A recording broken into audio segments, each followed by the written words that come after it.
They ridiculed his tough guy persona to his face, laughing, as if his decades of work meant nothing. His voice dropped to that iconic quiet intensity words of hard-earned wisdom that no one expected.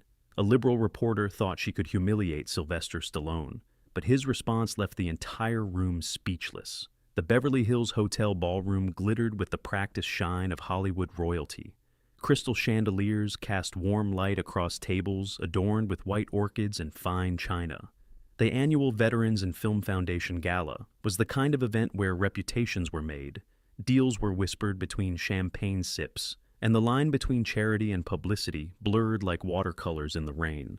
This was Hollywood at its most Hollywood, a careful choreography of fame and influence where even the sincerity felt rehearsed. Everyone played their part to perfection. The stars smiled for cameras, executives nodded at appropriate moments. The wealthy wrote checks for good causes while silently calculating the tax benefits. But Sylvester Stallone didn't play by those rules. He never had. At 77 years old, he moved through the room with the quiet confidence of a man who had nothing left to prove. His black tuxedo was impeccably tailored, but it was his eyes that commanded attention. Alert, watchful, seasoned.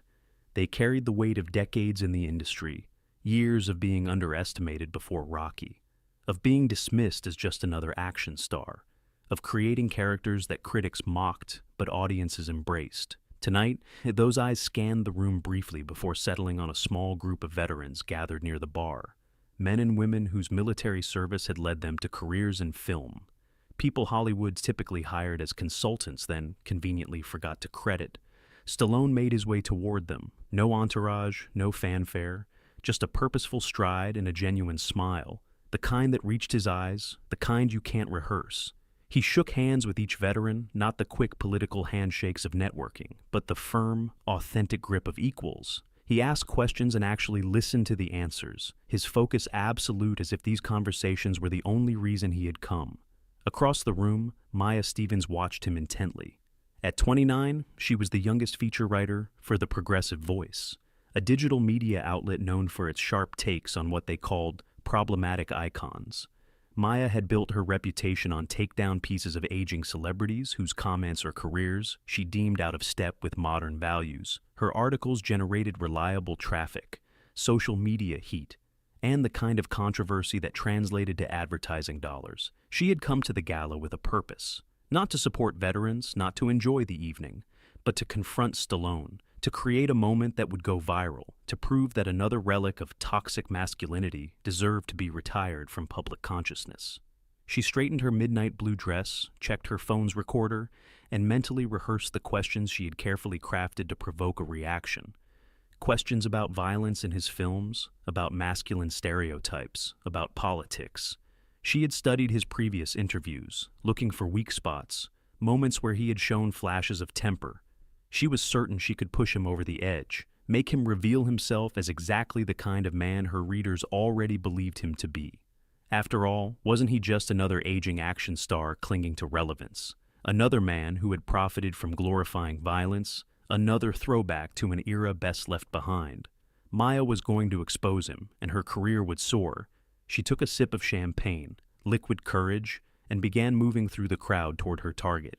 She didn't notice how Stallone listened to a female veteran describing her documentary project, didn't see the way he nodded with genuine interest, didn't register his offer to help with funding. She saw only what she had come to see, an outdated icon ripe for a public reckoning.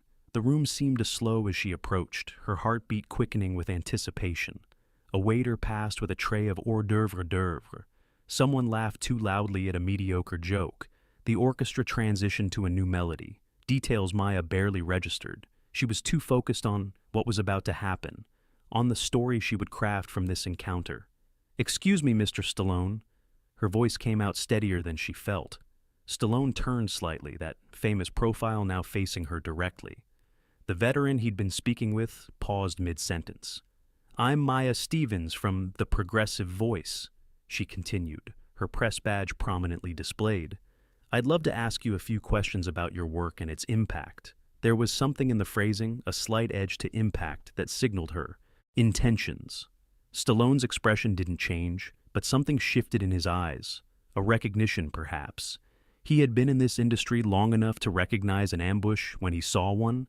"I'm in the middle of a conversation," he said, gesturing to the veteran, his voice that familiar rumble, but Maya wasn't deterred. "It'll just take a moment," she pressed, smiling with practiced charm. "I'm particularly interested in your thoughts on how your films have shaped masculine identity and whether you feel any responsibility for the more problematic aspects," she emphasized, problematic just enough to make her position clear. A few heads turned in their direction. The veteran shifted uncomfortably, sensing the confrontation brewing. Stallone studied Maya for a moment, the room around them continuing its elegant rotation of small talk and networking. But in this small bubble, a tension was building. He could have walked away, could have dismissed her with a word, could have had security intervene. He was Sylvester Stallone, after all, one of the biggest stars in Hollywood history. He didn't owe this young reporter anything, certainly not a response to thinly veiled accusations masquerading as interview questions. But something else happened instead, something that neither Maya nor the growing audience now watching the exchange had expected. Stallone turned fully toward her, creating a space in the conversation, his expression not angry, not defensive, but thoughtful, almost curious. "You know," he said quietly, "I get what you're trying to do here." Maya blinked, her script momentarily disrupted. This wasn't the reaction she had anticipated. "I'm just asking questions that people want answers to," she recovered quickly, her phone recording every word, every inflection. "Are you?" he asked. There was no accusation in it, just a simple question that somehow cut through her practiced confidence. "Because it sounds like you already have the answers you want to hear." The veteran behind him suppressed a smile. A few onlookers moved closer, drawn by the exchange. Maya felt her cheeks warm, but she pressed on. This was her moment. "I think your films, particularly the Rambo series, have contributed to a culture of toxic masculinity that we're still trying to unpack today." She said it boldly, directly, the kind of statement designed to provoke, to generate headlines. Young reporter confronts. Stallone about toxic legacy. She could already see the social shares, the comments, the engagement metrics. But what happened next, what Sylvester Stallone said in response, would change everything, not just about this encounter, but about how everyone in that room and millions online would think about him and about the culture wars that had become America's favorite blood sport. His response was coming, and nobody was prepared for it. The studio of the intellectual hour was designed to intimidate. Everything from the lighting to the seating arrangement was carefully crafted to give Rebecca Chen and her panel the upper hand.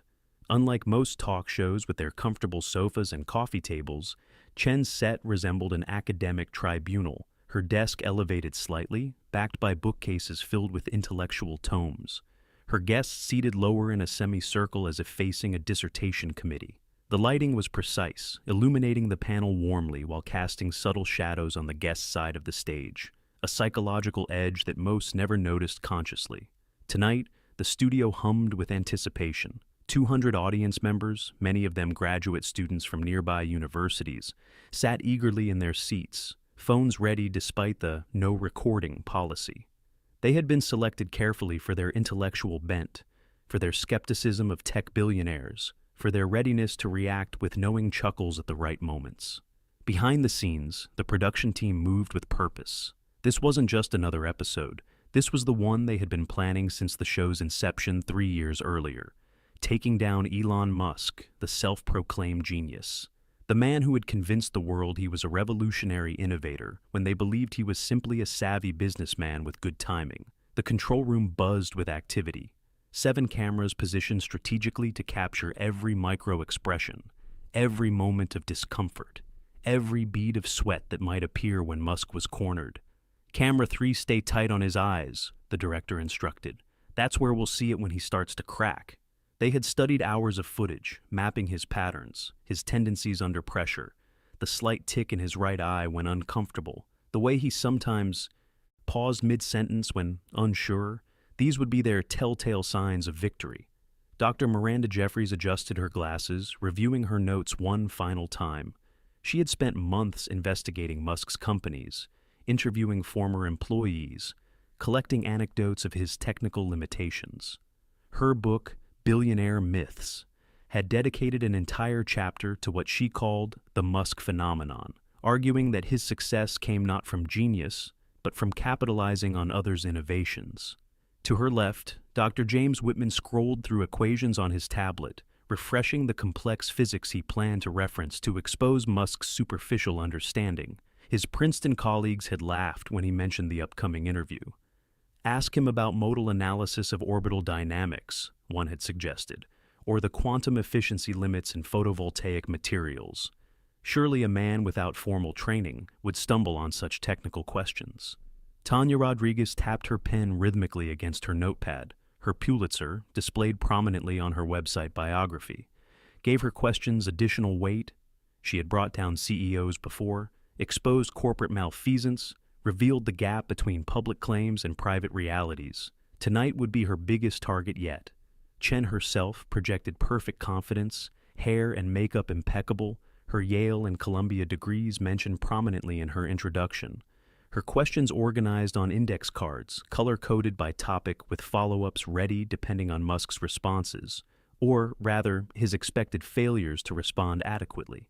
In the green room, Elon Musk sat alone. He had declined the usual pre-interview small talk, the offer of refreshments, the attempt to make him comfortable. Instead, he had requested just 15 minutes to review some notes on his phone.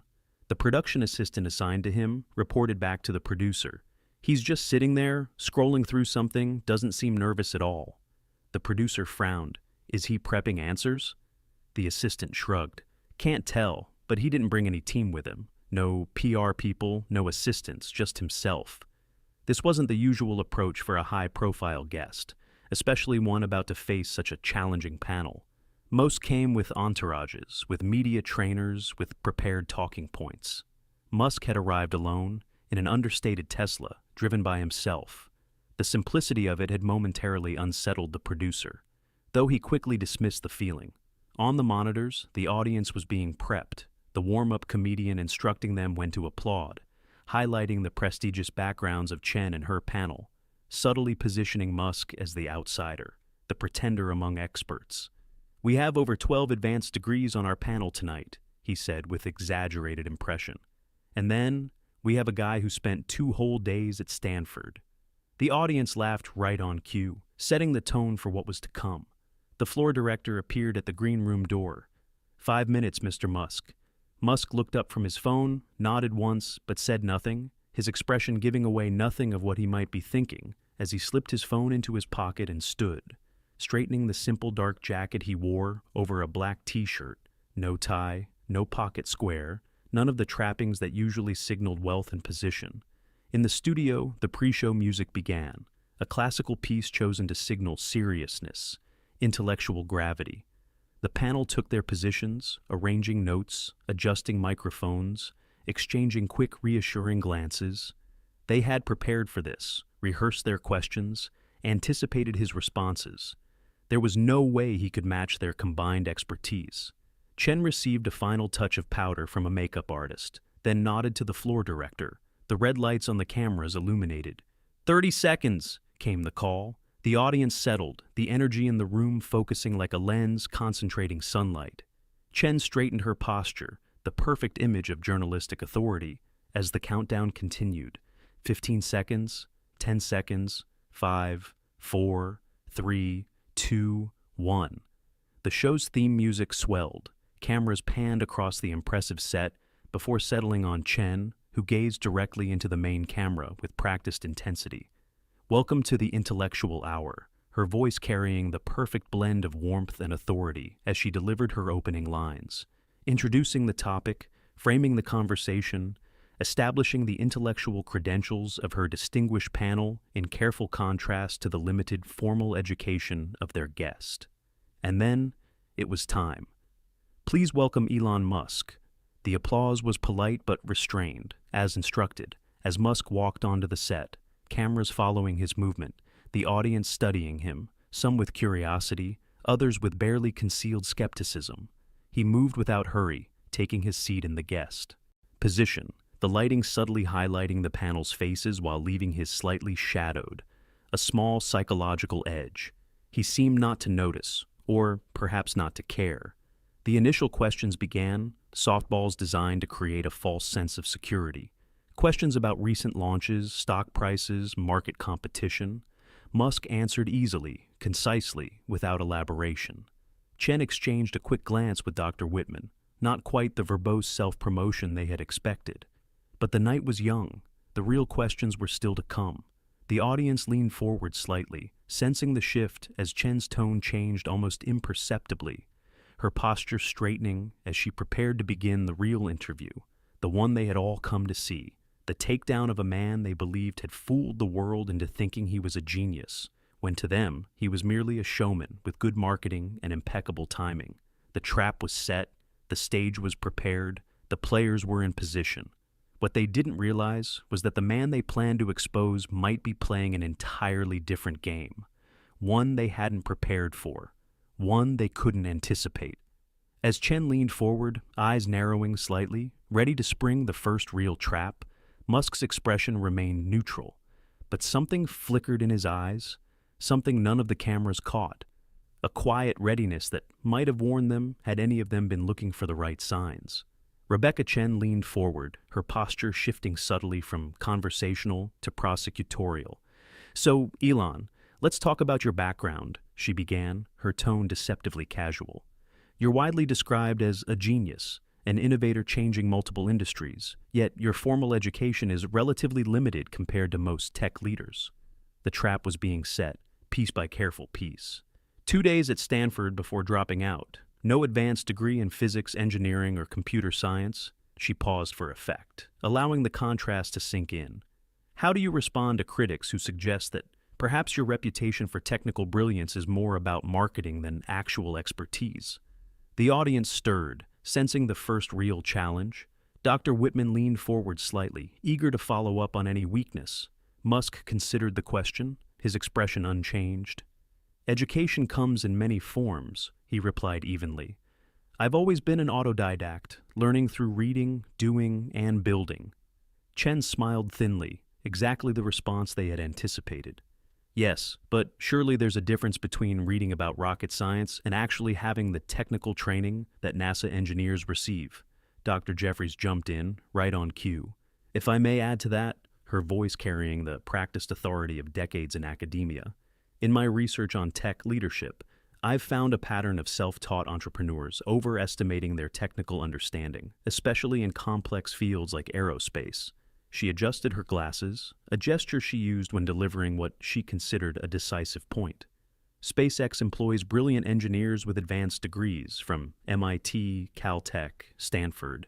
Yet, in interviews, you discuss the technical details as if these innovations were primarily yours. The audience murmured approvingly, recognizing the implied criticism. Musk nodded slightly. "Our achievements at SpaceX are absolutely team efforts," he acknowledged. "But leading those teams requires deep technical understanding, not just management skills." Rodriguez seized the opening. "Yet, former employees have suggested that you sometimes overrule actual experts based on limited understanding, particularly in engineering decisions." She referenced her notepad, a journalist's prop to suggest meticulous research.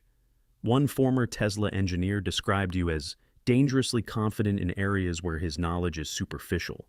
The quote hung in the air, a direct challenge to his competence. Chen smiled slightly. The panelists were executing perfectly, building on each other's points, creating a seamless narrative of a man out of his intellectual depth. "Would you say that's accurate?" she pressed. "That your confidence sometimes exceeds your actual technical expertise?" Musk considered the question. "Confidence and competence aren't mutually exclusive," he replied, his voice still measured, still calm. "I've found that many so-called experts can be trapped by conventional thinking, by the limitations of their specialized training." Dr. Whitman scoffed audibly. "That sounds like a convenient way to dismiss those who actually understand the physics or engineering challenges when they disagree with you." He leaned forward, fingers steepled, the gesture of an academic about to deliver a lecture. "Let's take rocket engineering specifically, since you claim deep understanding there." He glanced at his notes. "You've made statements about the innovation of SpaceX's Raptor engine that many aerospace and NIA looked interested." "That's actually a fascinating question," he said, the hint of a smile touching his lips. The Raptor engine's innovation isn't just one element, but an integration of several design approaches. Dr. Whitman nodded patronizingly. Yes, I'm sure it's very complicated, he interrupted. Perhaps too complicated to explain without your engineers present? The bait was obvious, an invitation to either retreat or overreach. Musk's expression didn't change. Not at all, he replied calmly. I'd be happy to walk through the specific innovations in our combustion chamber design, including our approach to fuel-oxygen mixing, our cooling system architecture, and the material science challenges we solved. He paused briefly. Would you like me to start with the theoretical principles or the practical engineering challenges? Dr. Whitman blinked, momentarily caught off guard. This wasn't the fumbling response they had anticipated. Chen jumped in quickly. Before we get too technical, she said, recalibrating, let's address something more fundamental. She glanced at her index cards, moving to the next line of attack. You've described yourself as a physicist at heart, yet many actual physicists have questioned your understanding of basic principles. She looked directly at him. Dr. Neil Simmons from MIT recently said, your statements about quantum mechanics show profound misunderstanding of the subject. She let the accusation land. How do you respond to actual scientists who find your scientific claims problematic?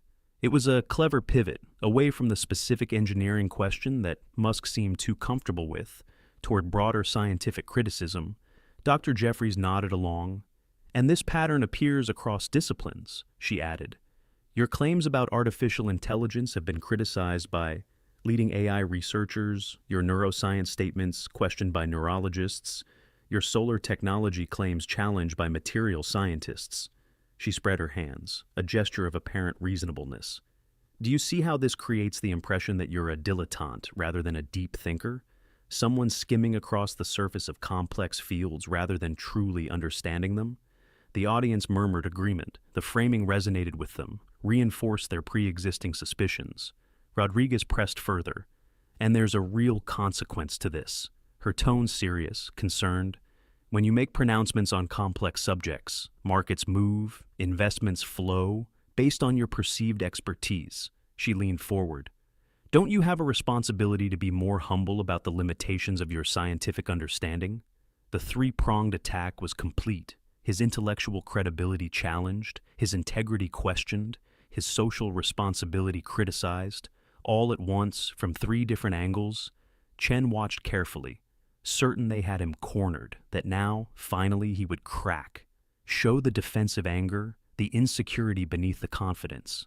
The audience was perfectly still. Camera zoomed in, capturing what was supposed to be his moment of exposure. But Musk remained calm, studying each of his challengers in turn, a slight smile still playing at his lips, something that might almost be amusement or perhaps recognition.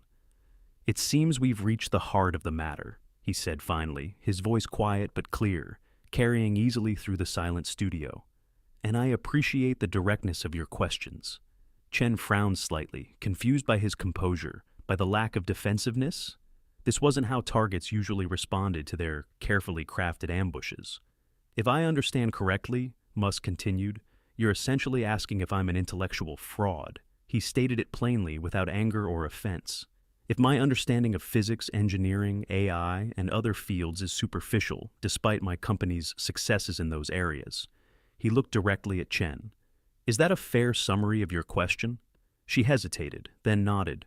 Yes, essentially, she admitted. Many wonder if your companies succeed despite your involvement, not because of it. If your actual contribution is marketing and vision rather than technical innovation. Musk nodded thoughtfully. That's a perfectly reasonable question to ask. His response surprised them all. There was no defensiveness, no anger, just calm acknowledgement.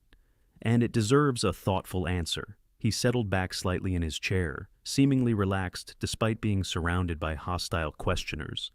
Would you mind if I took a moment to give you a complete response? Chen glanced at her producer, who nodded slightly. This was unexpected, but perhaps he was about to talk himself into a corner, give them even more material to work with. Please do, she said, gesturing for him to continue. Take all the time you need. What she didn't realize, what none of them realized, was that they had just invited him to completely dismantle their carefully constructed narrative. Because Elon Musk hadn't come unprepared, He had simply been waiting for precisely this moment as he began to speak. The entire dynamic of the interview was about to change in ways none of them had anticipated. For a moment, Elon Musk's gaze seemed to drift, not from uncertainty, but as if accessing memories long filed away but never forgotten. When he spoke again, his voice carried a different quality, more personal, less the CEO, more the person behind the persona. "When I was 10 years old," he began, his slight accent more noticeable now, "I read every book on physics in the Pretoria Public Library, not because anyone made me, but because I needed to understand how the universe works." Chen shifted slightly, confused by this unexpected direction. This wasn't the defensive response they had anticipated. By 12, I had taught myself programming, sold my first commercial software at 12, built rockets and homemade explosives, much to my mother's concern. A few chuckles from the audience, not mocking now, but genuine, recognizing the universal parental worry about curious children. I wasn't trying to become successful. I was trying to understand how things work at a fundamental level. His eyes refocused on the panel. That curiosity, that need to understand from first principles, that's been the constant in my life. Not credentials, not recognition. Dr. Whitman started to interrupt, but Musk continued, his voice still calm but steady. "When I was considering where to focus my energy after Zip2 and PayPal, I spent months reading textbooks, scientific journals, technical manuals in 3 areas: sustainable energy, space exploration, and artificial intelligence." He leaned forward slightly. Not as a dilettante skimming the surface, but 18 hours a day, filling notebooks with calculations, with questions, with ideas. He reached for the water glass beside him, took a small sip. The studio completely silent now. "I spoke with experts in each field not to steal their ideas, but to understand where conventional thinking might be wrong or incomplete." Dr. Jeffries frowned. This narrative contradicted her carefully constructed critique. "At SpaceX in the early days, we couldn't afford to hire the top NASA engineers, so I had to become fluent enough in orbital mechanics, propulsion systems, materials, science, control theory to make the critical design decisions myself." His gaze shifted to Dr. Whitman. "I spent thousands of hours learning rocket engineering, not from Wikipedia articles, but from textbooks by Husel and Huang, from Soviet rocket manuals I had translated from Russian, from conversations with Tom Mueller and other propulsion experts." The audience was perfectly still now, the atmosphere in the studio shifting as Musk continued his story. "There was a night in 2008. His voice grew quieter, more reflective. "When both Tesla and SpaceX were on the verge of bankruptcy, I had invested my last dollar, was sleeping on friends' couches while trying to keep both companies alive." He paused, the memory clearly still vivid. "That night, I found myself recalculating the thrust equations for the Merlin engine, looking for efficiencies we had missed. Not as the CEO, but as an engineer, because we couldn't afford to be wrong." Rodriguez glanced down at her notes, finding her carefully prepared questions suddenly inadequate. "NASA engineers later told me they were shocked by my understanding of propulsion dynamics, not because I had credentials, but because I had done the work, had learned it from fundamental principles, had questioned every assumption." Dr. Whitman shifted uncomfortably. "At Tesla, similar story," Musk continued. "When we were designing the Roadster, I spent months understanding battery chemistry, power electronics, motor design, not at a surface level, but deeply enough to make the critical architectural decisions." He looked directly at Chen now. "I don't claim to know everything. No single person could across so many complex fields. But I do claim to understand the core principles, the fundamental physics and engineering that underlie our innovations." His expression remained calm, without defensiveness or arrogance, just stating what he considered facts. "There was a moment in 2012, he recalled, when we were struggling with the Model S production line. I literally moved into the factory, slept on the floor, and worked alongside our engineers to solve problems in real time." He gestured slightly with his hand. "Not giving orders from an office book, neurosurgeon obviously, but to understand the interface challenges between technology and neural tissue, to ask the right questions, to push past conventional limitations." He looked at each panelist in turn. "My point is not to boast, but to explain a simple truth that perhaps challenges our conventional understanding of expertise." He leaned forward slightly. "Deep understanding doesn't always come from formal education. Sometimes it comes from obsessive self-study, from thousands of hours asking questions, running experiments, calculating, failing, recalculating. Dr. Jeffrey started to speak, then stopped, recognizing something authentic in what they were hearing. I remember a meeting with top AI researchers, Musk continued, where I questioned their assumptions about reinforcement learning approaches. They were initially dismissive until we got into the mathematical details, and they realized I had actually read and understood their research papers, not just the abstracts or conclusions. He smiled slightly. Their surprise was similar to yours now, because we've created this false dichotomy between formal credentials and actual understanding. The studio remained silent as his words settled, challenging not just their questions but their entire framework. I had a professor at Penn, he said after a moment, his tone reflective again, who told me something I never forgot. He said, "Elon, you talk about physics like it's a language you grew up speaking, not something you learned in a classroom." He nodded slightly. He understood what many miss, that for some people, understanding how the universe works isn't an academic exercise. It's an existential need. Chen found herself nodding, almost unconsciously, responding to the authenticity in his voice. When the first Falcon rockets were failing, Musk continued, I didn't delegate the problem. I immersed myself in the data, slept at the factory, worked directly with the engineers, recalculating trajectories, burn rates, structural loads, aerodynamic stresses. He looked at Dr. Whitman, not as a manager checking boxes, but as someone who needed to understand the physics and engineering at a fundamental level. He paused again, letting the words settle. This isn't about ego, it's about necessity. When you're trying to do things that haven't been done before, conventional expertise isn't always enough. You need to understand from first principles, need to question every assumption, need to see connections across disciplinary boundaries. The audience was completely still, many leaning forward now, including some who had come expecting to witness his humiliation. There's a difference, he said quietly, between credential-based authority and understanding-based authority, between knowing something because you were taught it and knowing something because you figured it out yourself. He looked around the studio, meeting eyes in the audience, connecting with them directly. I have profound respect for academic expertise, for the depth of knowledge that comes from specialized study. Most of my companies would be impossible without the brilliant PhDs we employ. He nodded toward the panel, acknowledging their credentials. But I've found that breakthroughs often happen at the intersection of disciplines, where specialized experts rarely venture, where someone with broader understanding can see connections others miss. As he spoke, the atmosphere in the studio continued to shift from hostile skepticism to something else entirely, something unexpected, something genuine. Chen watched as her carefully constructed narrative began to crumble, not through defensiveness or anger, but through a story that rang with authenticity, that challenged their assumptions not just about Elon Musk, but about the nature of expertise itself, and what came next would completely transform what they thought they knew about the man sitting before them. Elon Musk took a small sip of water, his gaze moving from the personal memories back to the present moment, to the panelists who had come expecting to expose him, but now found themselves unexpectedly exposed instead. So to address your specific question about the Raptor engine's combustion chamber, he said, turning to Dr. Whitman, whose expression had shifted from smugness to something less certain. The innovation isn't simply in the chamber geometry, though that's certainly part of it. His tone changed slightly, becoming more technical, but still accessible.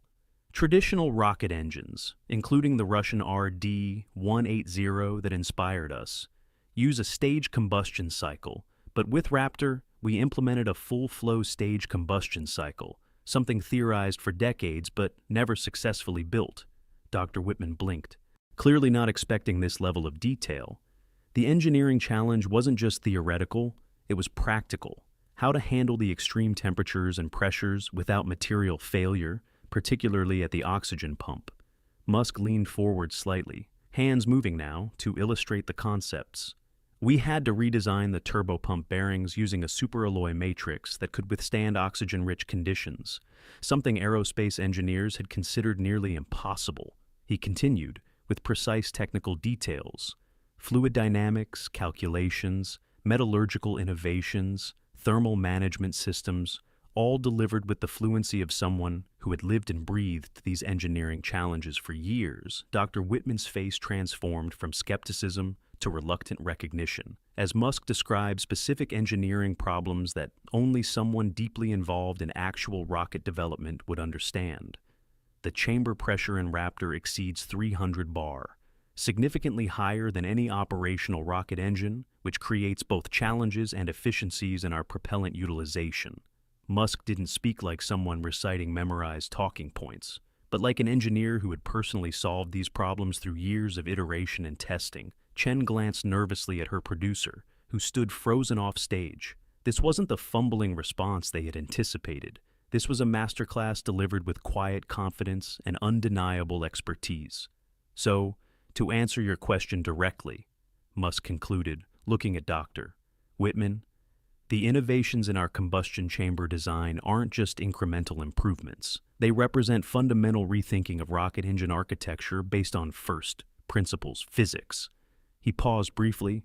Would you like me to elaborate further on the material science challenges or the computational fluid dynamics we use to optimize the injector pattern? Dr. Whitman swallowed visibly. That won't be necessary, he managed, his voice lacking its earlier confidence. Chen jumped in quickly, trying to regain control of the narrative. Let's shift to another area, she said, her practiced poise slightly shaken. Your claims about artificial intelligence have been criticized by many experts as alarmist and uninformed. Rodriguez nodded eagerly, grateful for the pivot.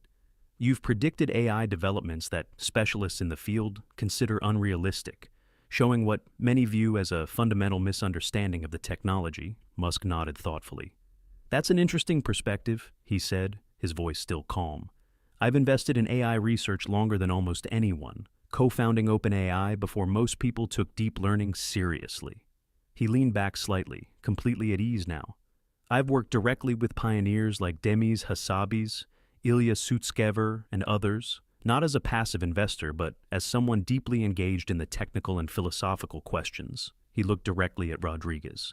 The disagreement isn't about the technology itself. It's about the implications, about the potential trajectories, about the fundamental nature of artificial general intelligence. His explanation shifted from engineering to philosophy, from technical details to ethical frameworks, discussing concepts like recursive self-improvement, utility functions, goal alignment with the same fluency he had shown discussing rocket engines, the mathematics of reinforcement learning, the neural network architectures, the training methodologies. These aren't mysterious to me, he explained.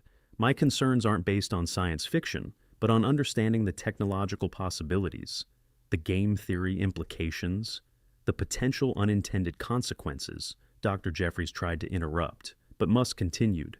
I've spent thousands of hours with the world's top AI researchers, not just listening, but contributing to technical discussions about architecture, training methods, safety protocols.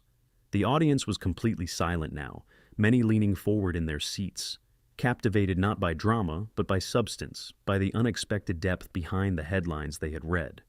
In fact, Musk added, reaching into his pocket, I brought something that might interest you. He withdrew a small notebook, worn and clearly well used. These are notes from 2015 when we were designing the first versions of GPT at OpenAI, He opened it, revealing pages of dense equations, diagrams, annotations. My personal notes on attention mechanisms, transformer architectures, token prediction, optimization. He handed it to Dr. Jeffries, who took it with visible surprise, flipping through pages filled with complex mathematical notations, technical sketches, questions scribbled in margins, all clearly written years before these concepts became widely known.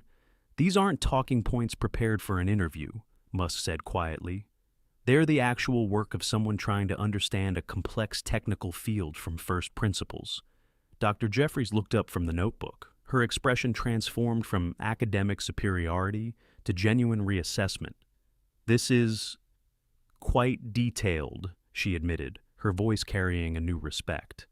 Far more technical than I would have expected. She handed the notebook to Dr. Whitman, who studied it with growing discomfort, his earlier condescension evaporating.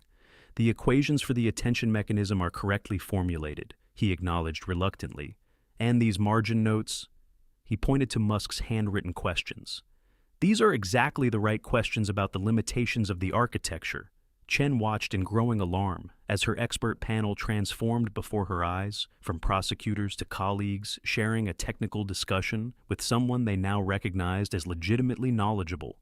This wasn't the plan. This wasn't what was supposed to happen. She tried again to redirect, but surely you can't claim expertise across all these different fields. Her voice carried a hint of desperation now. No single person could possibly have deep understanding of rocket engineering, battery technology, solar energy, artificial intelligence, neuroscience. Musk nodded in agreement. You're absolutely right, he said, surprising them again. No one person can know everything about these complex fields, including me. He gestured toward the notebook still being examined by the panelists. What I've developed isn't comprehensive expertise in every sub-discipline, but rather a framework for understanding complex technical fields rapidly by focusing on first principles. He leaned forward, his expression thoughtful. I don't need to know every detail of battery cathode manufacturing to understand enough electrochemistry to make key architectural decisions, to ask the right questions, to identify the limiting factors. He looked directly at Chen. There's a difference between superficial knowledge for show and practical knowledge for innovation, between memorizing facts and understanding principles. The audience stirred, many nodding in agreement. Rodriguez studied her notes, finding her prepared questions suddenly inadequate, irrelevant to the conversation that was actually taking place. Let me show you something else, Musk said, pulling out his phone.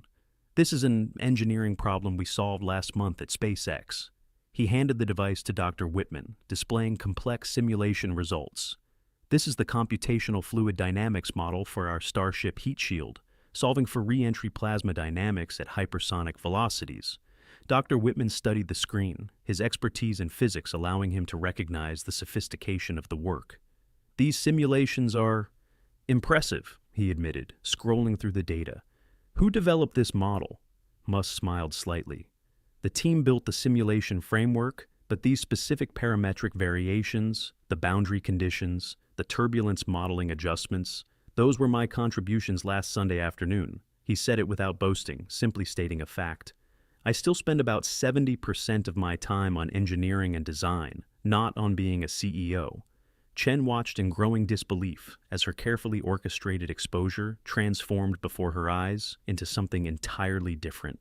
The energy in the studio had shifted completely from anticipation of a takedown to genuine fascination, even admiration. The producer was signaling frantically from offstage, unsure whether to cut to commercial or let this unexpected moment continue. But Chen hardly noticed. She was too busy watching her expert panel, her intellectual authorities, engage with Musk not as a fraud, but as a peer, as someone who spoke their language, understood their fields, asked the right questions. It wasn't supposed to be this way, but there was no denying what was happening before her eyes. Dr. Jeffries handed the notebook back, her expression completely transformed. I think perhaps, she said quietly, we've been asking the wrong questions. Musk accepted the notebook, slipping it back into his pocket. Perhaps, he agreed, without triumph or condescension. The right question isn't whether I have degrees or formal credentials, but whether I understand enough to make meaningful contributions, to lead teams of brilliant specialists, to see connections they might miss, to push beyond conventional limitations. He looked around at the panel, at Chen, at the audience beyond, and that question can only be answered by the results. Chen realized in that moment that everything had changed. What had begun as an ambush had become something else entirely, something none of them had expected. A genuine conversation about the nature of knowledge itself, about different paths to understanding, about what it means to truly know something, and what happened next would leave everyone in the studio rethinking their assumptions, not just about Elon Musk, but about expertise itself. The studio sat in stunned silence as the impossible unfolded before them. The panel of experts assembled to expose Elon Musk's limitations now sat in quiet respect, nodding as he explained complex technical concepts with undeniable fluency. The audience, once skeptical academics ready for blood, had transformed into captivated listeners, leaning forward or furiously taking notes. This wasn't entertainment anymore. This was education. Chen's producer stood frozen at the edge of the stage, headset dangling as the carefully planned segments, provocations, and follow-ups became irrelevant. In the control room, directors exchanged panicked glances. "Do we cut to commercial?" One whispered. "I don't know. Ratings are spiking," another responded, as a network executive messaged, "Let it play out. This is compelling television." The first audience reaction came from a young graduate student in the third row, who stood and said, voice trembling, "I'm completing my PhD in aerospace engineering, and your explanation of propellant flow dynamics was clearer than my textbooks," sparking a ripple of applause from an audience meant to doubt him. Chen watched in disbelief as her own hand-picked skeptics engaged Musk with genuine curiosity. Dr. Whitman, who had arrived with contempt, now admitted, "Your approach to the turbopump design problem is unorthodox but elegant," to which Musk replied, "Orthodoxy can be the enemy of innovation." Dr. Jeffries, abandoning her prepared criticisms, confessed, "I came here expecting something different," as murmurs of agreement filled the room.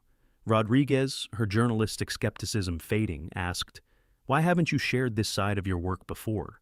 Musk, unfazed, answered, "I'm more interested in doing the work than talking about it. Media focuses on personality, controversy, spectacle, not the quiet technical work behind the scenes." Chen, grasping for control, stated, "I think what we're experiencing is a gap between perception and reality," to which Musk nodded, "That gap exists for most public figures. We reduce complex people to caricatures, but rarely accurately." The conversation flowed with rare authenticity. Phones emerged, capturing the moment, as viral captions spread. "Watch Elon Musk's school PhD panel," and "The moment academics realized they underestimated Musk." In the control room, a digital producer reported, "We're trending globally, viewership is climbing." Chen's producer, during a brief pause, whispered urgently, "We need to wrap, but the network wants to extend. This is gold." When Chen announced a commercial break for the first time, the audience groaned. When the cameras dimmed, instead of idle chatter, they stood and applauded, not the prompted applause of a studio audience, but genuine appreciation, Musk acknowledging it with a simple nod, no gloating, just quiet acceptance. During the break, Chen admitted, "This conversation took an unexpected turn," to which Musk, with a slight smile, replied, "Most interesting conversations do, when they're genuine." Dr. Whitman approached, "I'd like to continue our discussion on the Raptor engine cooling system." Musk nodded. "Happy to, but perhaps we've talked enough about rockets. There seem to be other questions out there." In the green room, stunned executives ordered, "Cancel the second segment. Extend this. This is the most authentic thing we've aired in years." As the floor director called, 90 seconds until we're back," Chen steadied herself, then, as the cameras lit, said, "Welcome back to the intellectual hour, where our conversation with Elon Musk has taken unexpected directions," glancing at her panelists, then Musk. "I think we've all had assumptions challenged tonight," the closest admission her pride allowed, but enough to mark the shift, the transformation, not just in the studio, but in living rooms across America, where viewers expecting a predictable takedown instead found themselves rethinking their assumptions, not just about Musk, but about expertise itself, knowledge, and the different paths to understanding a complex world. Something no one had scripted, no one had planned, but something everyone would remember long after the show had ended.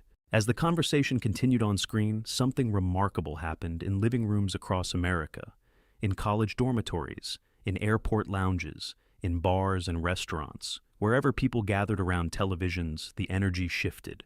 Viewers who had tuned in expecting another predictable takedown found themselves captivated by something altogether different, something authentic.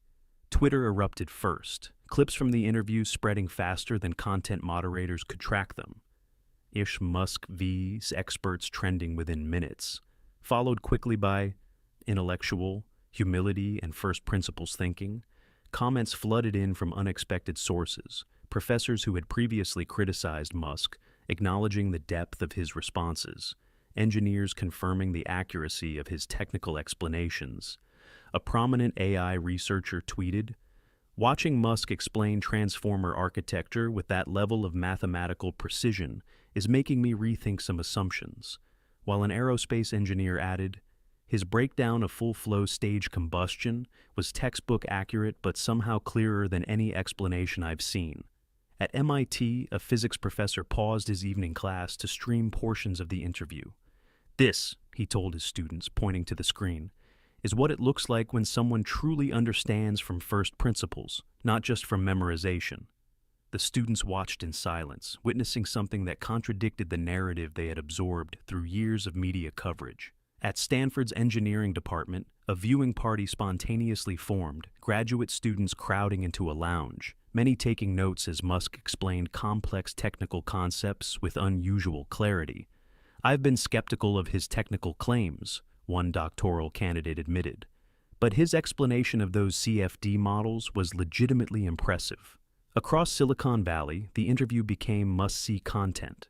Tech workers stopping meetings to gather around screens, many nodding in recognition as Musk described his approach to learning new technical domains.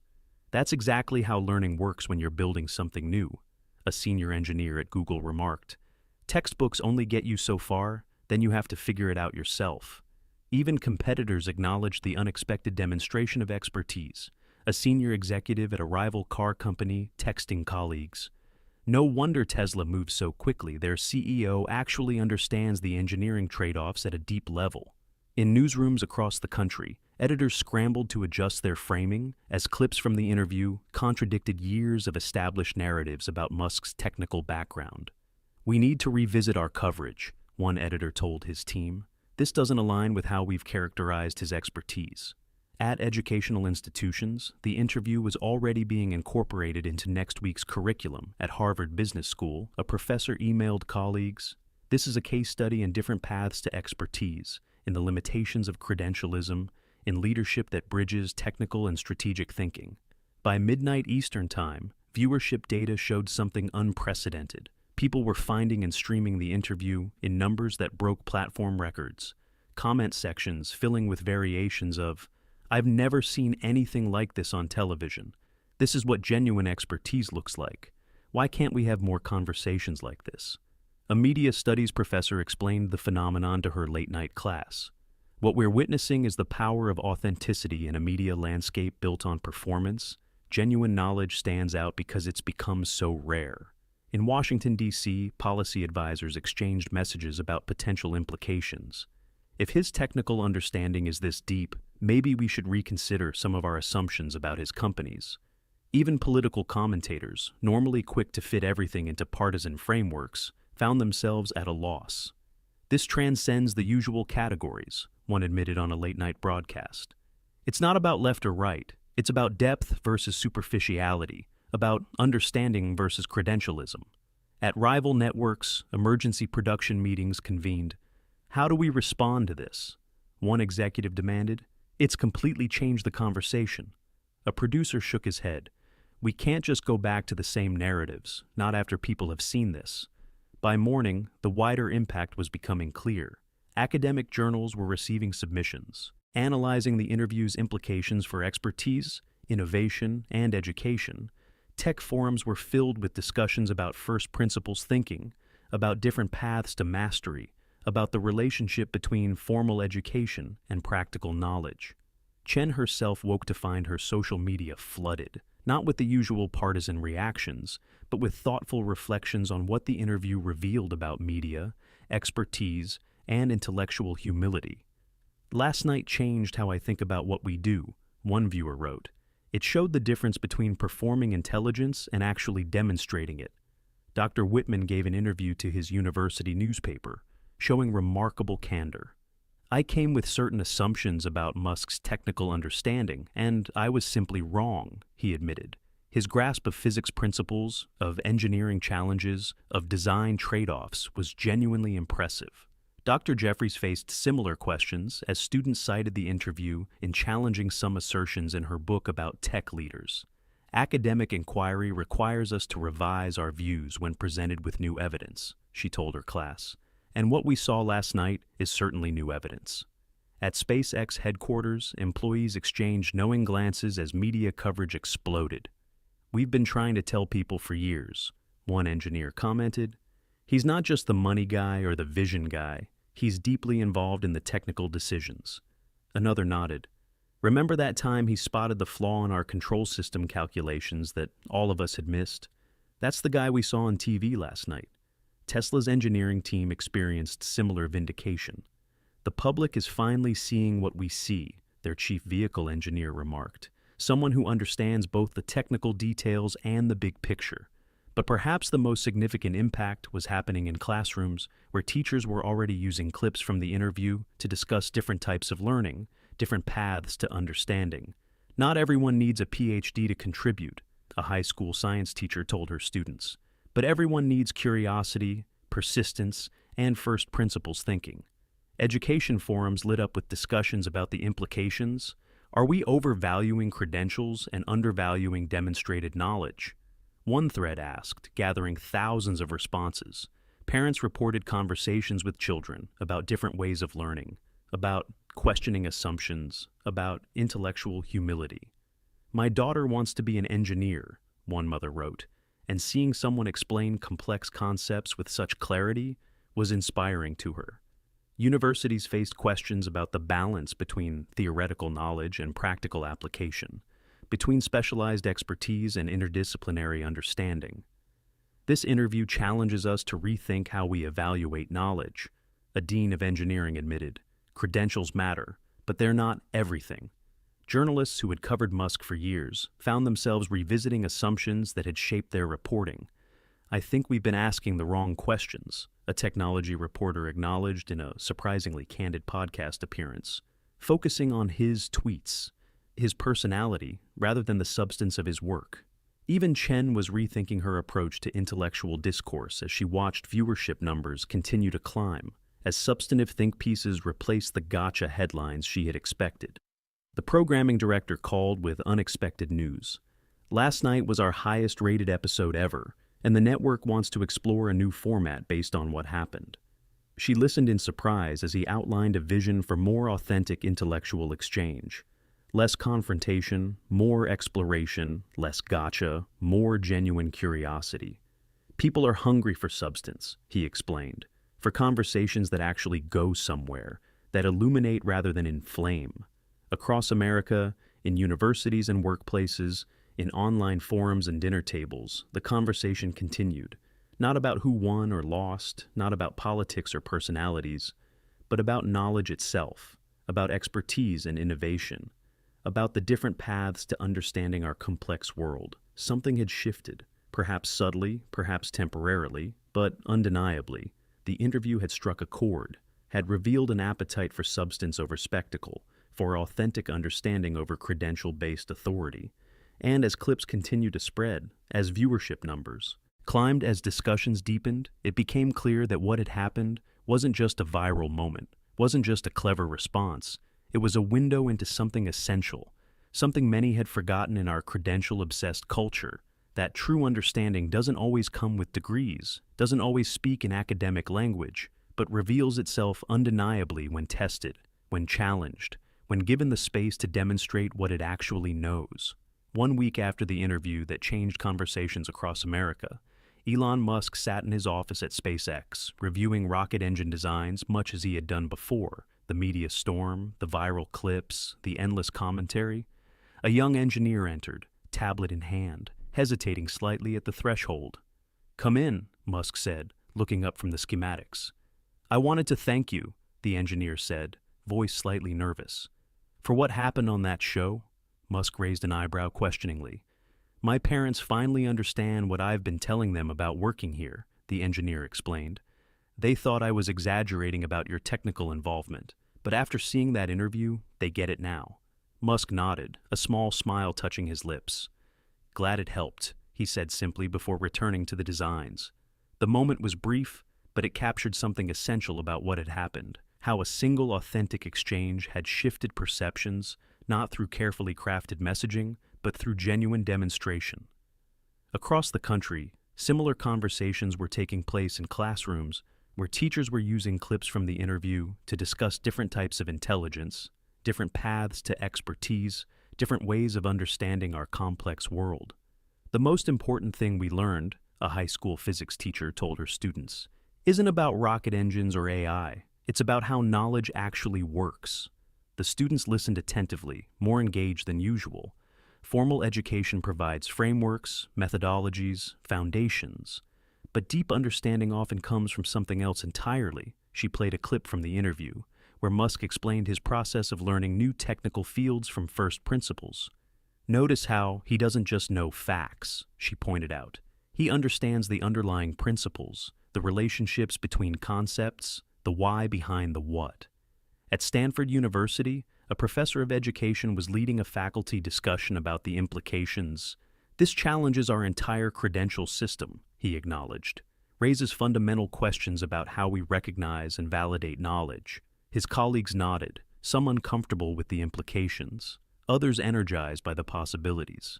Perhaps our focus on degrees and publications has created blind spots in how we evaluate understanding, one suggested, especially in rapidly evolving fields where textbooks are outdated almost as soon as they're published. Meanwhile, in newsrooms across the country, editors were revisiting guidelines about how they covered technical subjects, how they evaluated expertise.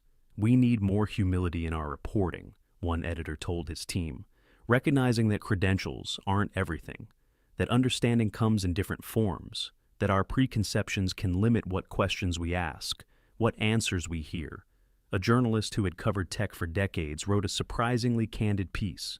"What the Musk interview taught me about my own intellectual blind spots," acknowledging how her assumptions had shaped her coverage, had closed her to certain possibilities, had reinforced existing narratives at the expense of accuracy.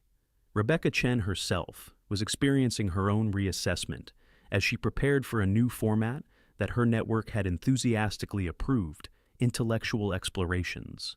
Focus not on gotcha moments, not on confrontation for its own sake, but on genuine exchange of ideas, on challenging assumptions, on intellectual curiosity. That interview showed us what's possible when we prioritize understanding over performance, she told her production team, when we actually listen instead of just waiting to attack.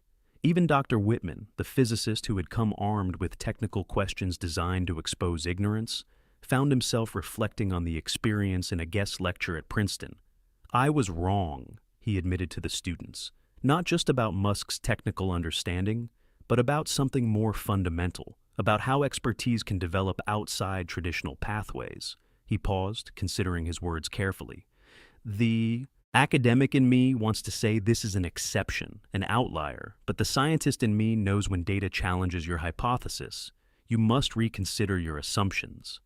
Across social media, the conversation continued evolving, moving beyond the specific interview to broader questions about knowledge and understanding, about different forms of intelligence, about the relationship between credentials and actual ability. "What I found most revealing," wrote a popular science educator, "wasn't Musk's technical knowledge itself, but how he connects concepts across disciplines, seeing relationships that specialists often miss." Another commentator added, "Traditional education teaches us to categorize, to specialize, to stay in our lanes, while first principles thinking teaches us to see the common patterns, the underlying physics, the transferable insights." Parents reported conversations with children about different ways of learning, about questioning assumptions, about intellectual curiosity. "My son, who struggles in traditional classrooms, watched that interview 5 times, one mother shared, and told me, that's how my brain works too. I need to understand why, not just memorize how. But perhaps the most profound impact was happening quietly in how people evaluated information, in how they thought about expertise, in how they approached learning itself. A subtle shift was occurring from credential worship to substance evaluation, from accepting authority to questioning assumptions, from passive consumption to active understanding. "The real lesson here isn't about Musk," a philosophy professor wrote in an essay that was shared hundreds of thousands of times. "It's about our relationship with knowledge itself, about how we decide what's true, who to trust, what to believe," he continued. "For too long, we've outsourced our thinking to credentials, to institutions, to authorities, without developing our own capacity for first principles reasoning, for intellectual discernment." The essay sparked thousands of responses from people reconsidering their own intellectual journeys, their own relationship with expertise, their own capacity for deeper understanding. I realized I've been intimidated by credentials my whole life, one reader commented. Believing people with PhDs must know better even in areas where my practical experience gave me insights they might not have. Another added, this made me question how often I dismiss perspectives that don't come packaged in the right academic language, from people with the right titles, from institutions with the right reputations. Even educators were reassessing their assumptions about intelligence, about how knowledge develops, about different paths to understanding. We tend to confuse education with intelligence, a cognitive scientist explained. Confuse credentials with comprehension. Confuse specialized vocabulary with actual understanding. And so, the conversation continued, rippling outward, touching unexpected corners of society, raising questions that transcended the specific interview, the specific personalities involved, questions about knowledge itself, about how we learn, about how we evaluate understanding, about the different paths to mastery and innovation. So, what does this mean for you? What lessons can we take from this unexpected moment that captivated millions? Perhaps it's about approaching knowledge differently, with more humility about what we know, with more curiosity about what we don't, with more openness to different paths, to understanding our complex world. Perhaps it's about recognizing that true expertise isn't about credentials, isn't about titles or institutions, but about demonstrated understanding, about the ability to explain complex concepts in ways that illuminate rather than obscure. Perhaps it's about developing our own capacity for first principles, thinking, for questioning assumptions, for seeing beyond conventional wisdom to the underlying truths that conventional wisdom often misses. In your own life, in your own learning journey, how might this perspective shift your approach? How might it change your relationship with expertise, with authority, with your own capacity for understanding? The next time you encounter someone whose background doesn't fit your expectations, whose path doesn't match conventional routes, will you dismiss their perspective, or will you evaluate it on its merits? The next time you face a complex problem, will you immediately outsource your thinking to recognized authorities, or will you try to understand the fundamentals, the first principles that might lead to unexpected solutions?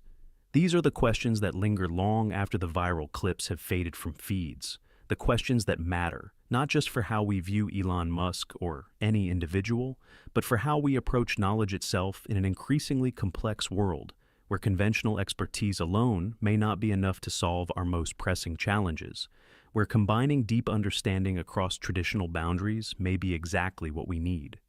The interview reminded us of something essential, something we perhaps always knew but had forgotten in our credential-focused culture, that understanding comes in many forms, that curiosity matters more than conformity, that what you actually know will always matter more than where or how you learned it.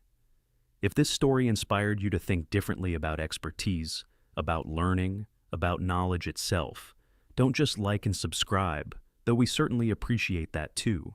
But take that inspiration into your world, question your assumptions, pursue understanding not just information, and remember that the most powerful intellectual tool isn't a degree or a title, but the capacity to think from first principles, to see what others miss, to understand deeply rather than simply memorize broadly. That's the real lesson of the interview that shocked a studio, changed a conversation, and reminded millions of viewers what genuine understanding actually looks like in a world too often satisfied with its counterfeits.